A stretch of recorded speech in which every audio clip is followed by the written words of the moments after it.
Hello guys, welcome back. This video is so special to me and to my channel. As you all know, my channel has got 100 subscriptions thanks to you all. So this game is not part of my journey to 1500 rating because this is just a practice game played between myself and chess.com's computer's highest level.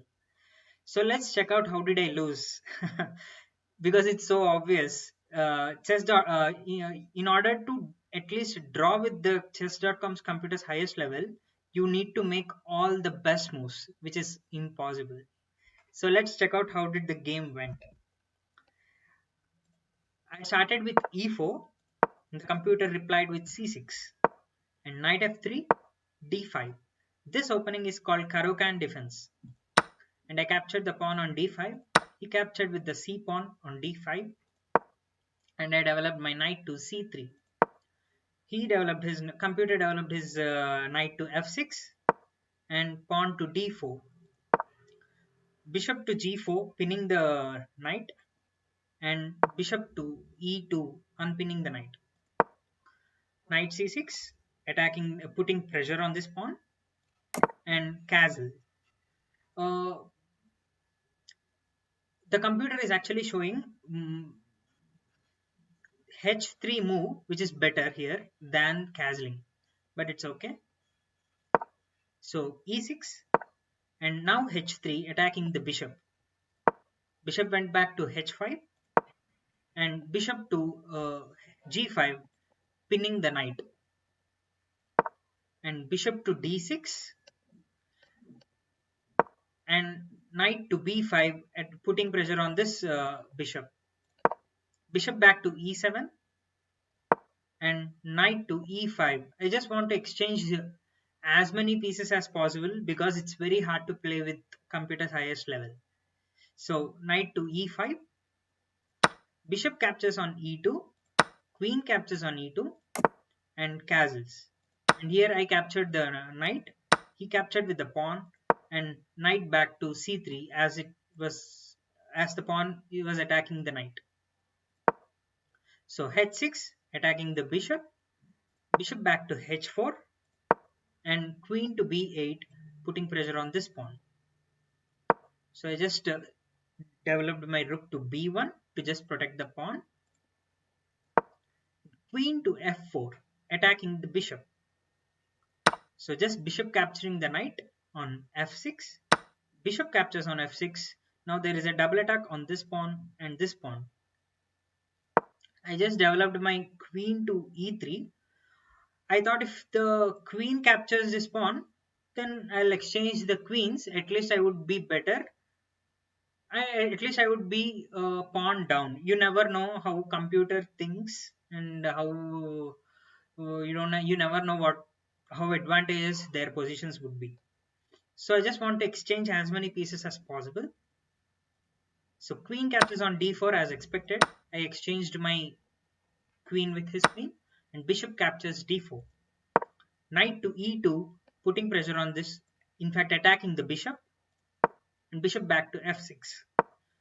c3. This c3 move is just to protect this pawn if in the future if this rook moves anywhere. Now a5 and rook to d1, just bringing rook into the game, and a4, knight to d4, attacking this pawn here, and c5, pushing the pawn and attacking the knight. Knight to f3. Glad that till this position I almost made a best moves, or rather better good moves, but no mistakes and no blunders till this point. So rook to b8 and b3. Just there is a attack on this pawn, so I just pushed it. Of course this rook is protecting, but still I just want to exchange with this powerful pawn here. So b3. Now but I didn't realize that this pawn is undefeated, unprotected, sorry. So I just pushed b2 b3, and now bishop captures on c3. uh, a This b3 pawn captures a4, and rook captures on b1. My rook captures on b1 and c4. Now if you look at this position, this pawn structure is incredible here, and this bishop is controlling a lot of squares here, and this knight cannot move here, can't move here, and it can't move here, and it's waste, it doesn't do anything here, and it cannot move here. What a positional play played by the computer. It's really incredible positions. So just rook to c1 attacking the bishop, bishop back to f6, and the only square which I can develop my knight is d2.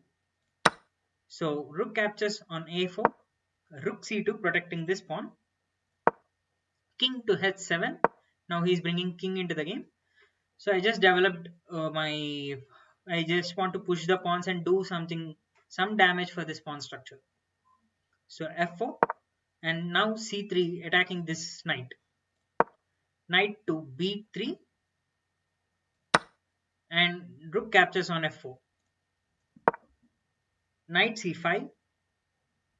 You know, there are absolutely no positions here to play, because all the this pawn structure and this rook and bishop covering all the space in this side, it's just incredible. It's very tough to play. You cannot develop your pawn because the rook is also protecting that square. So just knight to c5, and now bishop to d4, pinning this knight with a check. Sorry, with a check. Now I just moved my king to h1, and bishop captures knight. Rook captures on c3, and rook to c4. He just want to exchange the rooks, and he would get a pass pawn, and this is definitely unstoppable.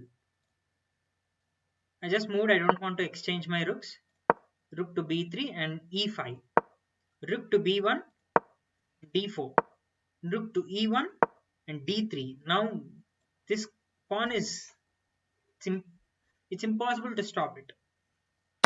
And now I captured on e5, and rook to c. See this beautiful plan by the computer.